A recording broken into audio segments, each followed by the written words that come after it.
हरिओम. सद्गुरु ओम मालती आई की जय. व्रजभूमीतील भक्तकथा मालेत मी अनुप्रिता थत्ते तुम्हा सर्वांचं स्वागत करते. या कथामालेतली 96वी कथा आज आपण ऐकूया. ही कथा आहे भक्तराज श्रीमान सिंह राजावत यांची. या कथेत अत्यंत मोठा त्याग आपल्याला या भगवंताच्या मार्गावर चालण्यासाठी केलेला दिसणार आहे. राजावत या आडनावावरूनच एका राजघराण्यात ह्या भक्तराजांचा जन्म झाला होता हे कळतं. विक्रम संवत 1970 भाद्रपदातली अमावस्या होती. जयपूर राजाच्या अंतर्गत लोरडी या ठिकाणचे जहागीरदास ठाकूर लक्ष्मण सिंह यांचे पुत्र कुमार सवाई सिंह यांच्या घरी भक्तराज श्रीमान सिंहजी यांचा जन्म झाला. आई वडिलांचं प्रेम, खूप राजेसी लाड, दासदासीयांची सेवा आणि परिवाराचं अतुलनीय वैभव अशा प्रकारच्या वातावरणात त्यांचं लालन पालन होऊ लागलं.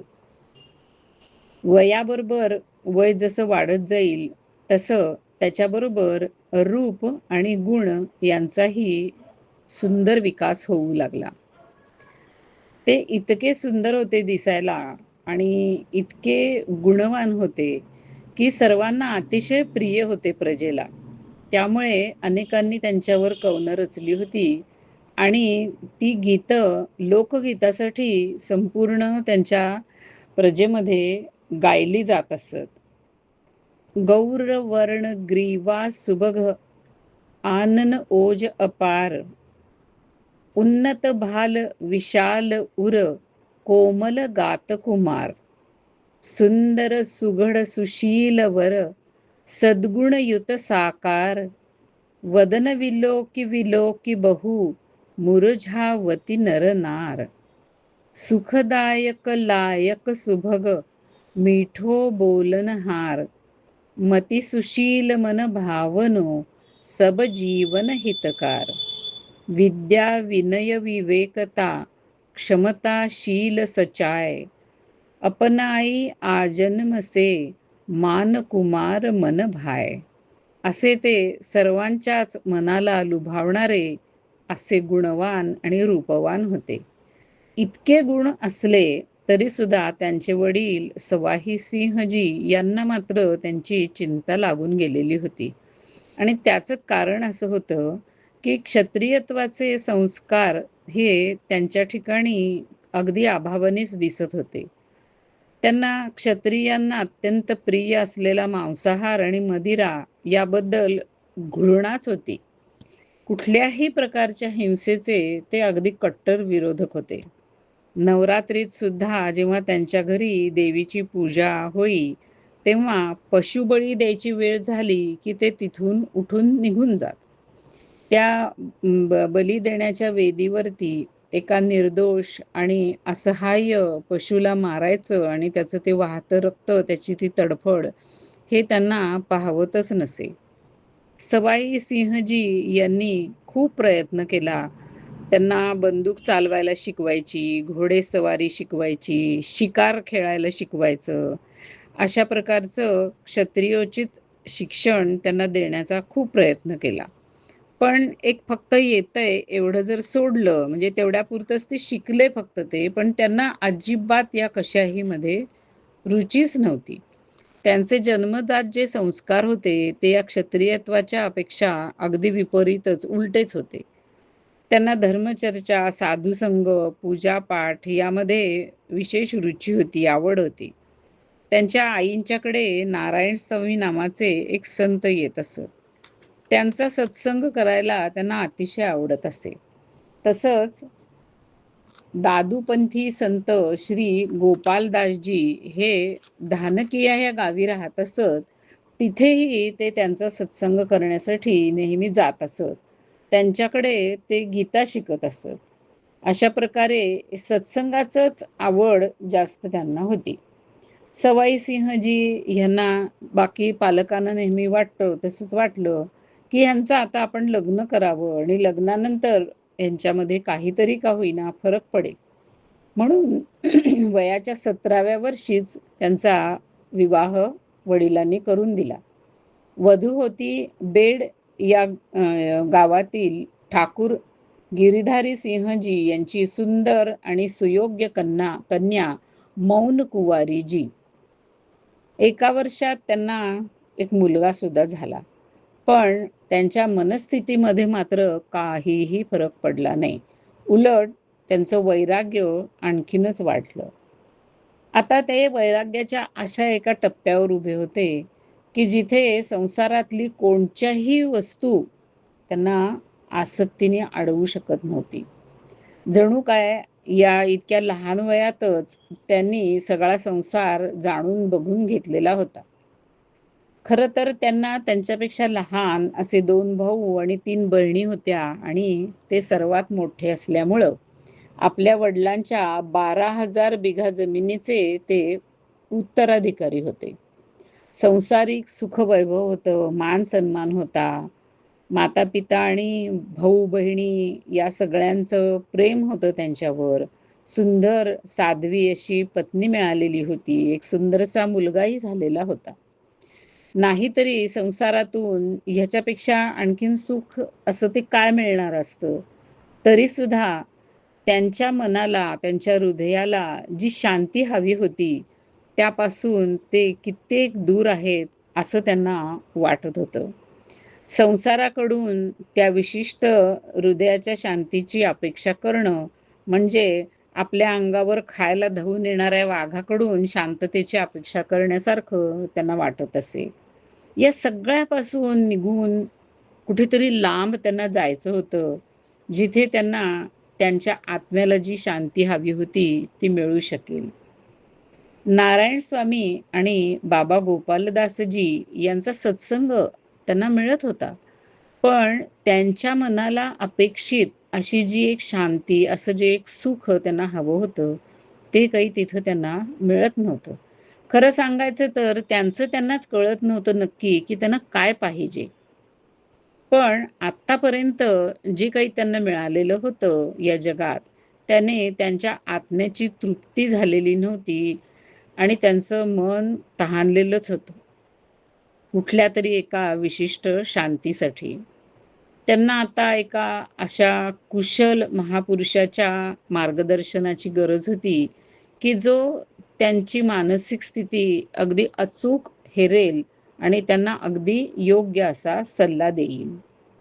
गिजगड येथील जहागीरदार ठाकूर कुशल सिंहजी हे त्या काळी एक अतिशय मोठे साधक म्हणून अख्ख्या राजस्थानमध्ये प्रसिद्ध होते. मानसिंहजी यांनी पण त्यांचं नाव ऐकलेलं होतं.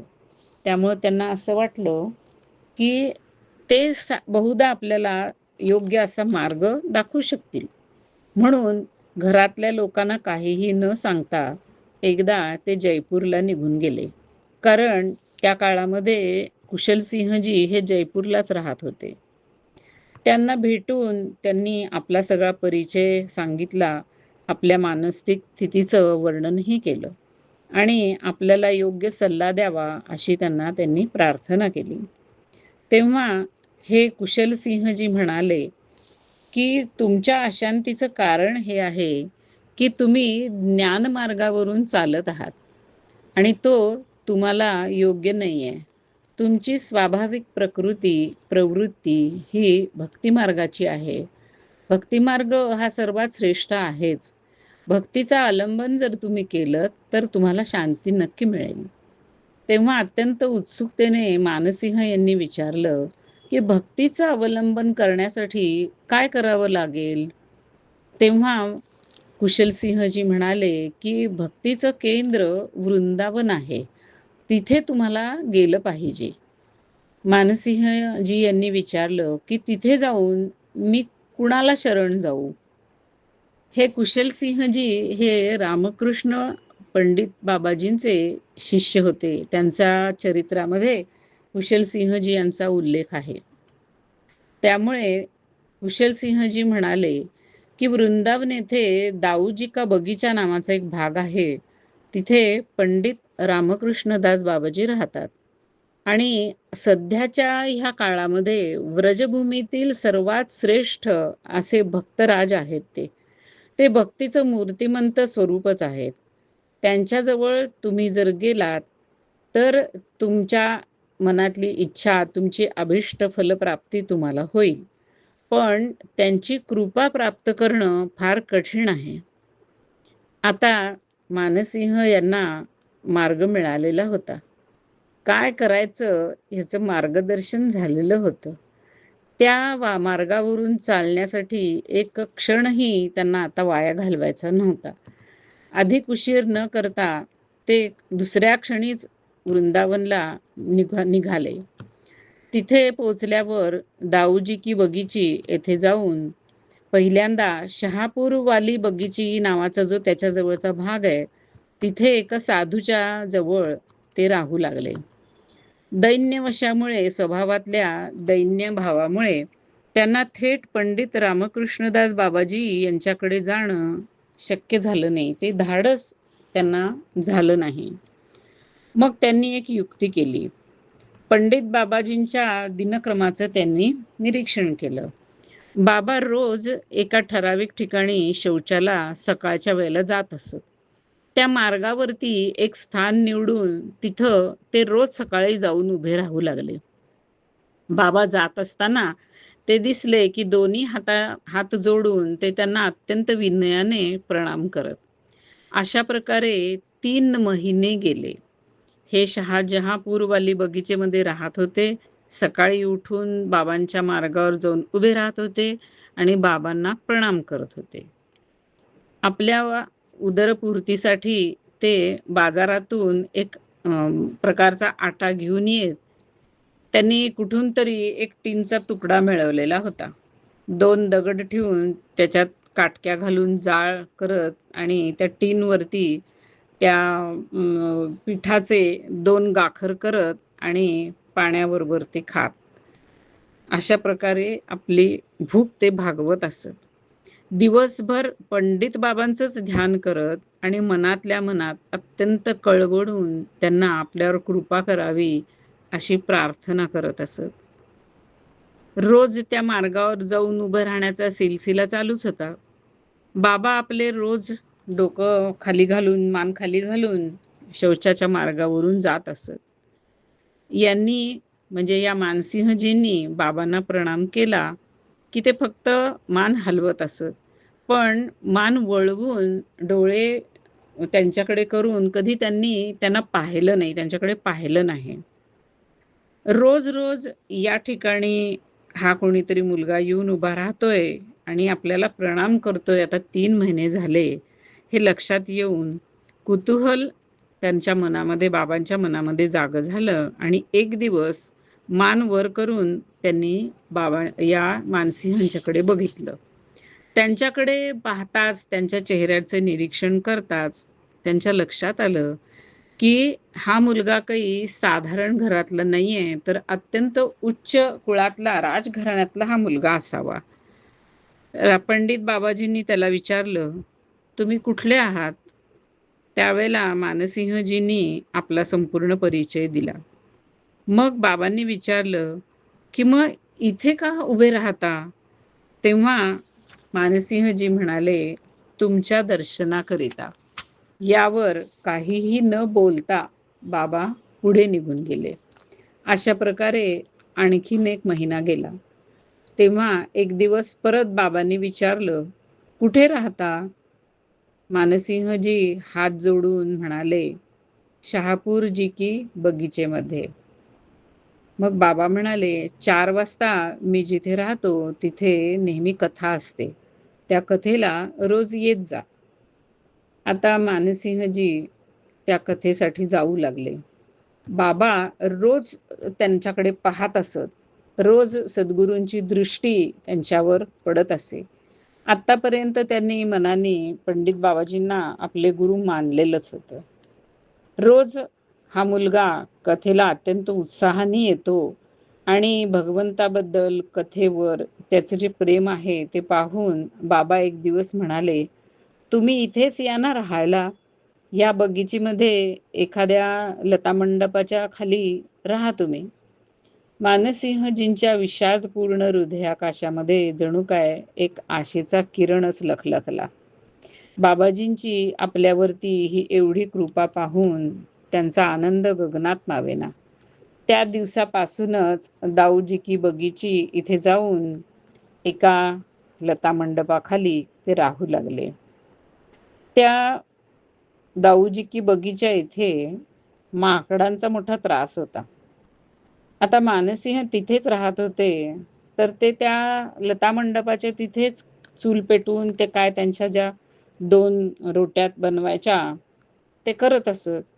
ते रोटी बनवायला बसले, की माकडं त्यांच्याकडे बघत बसत असत. ते लक्ष ठेवून असत, टपून असत. तर खूपच जर माकडं आली, तर कधी-कधी पंडित बाबा स्वतः एक काठी घेऊन उभे राहत आणि ह्यांना म्हणत, की "मी इथे दांडकं घेऊन उभा आहे. तू रोटी बनव आणि खाऊन घे."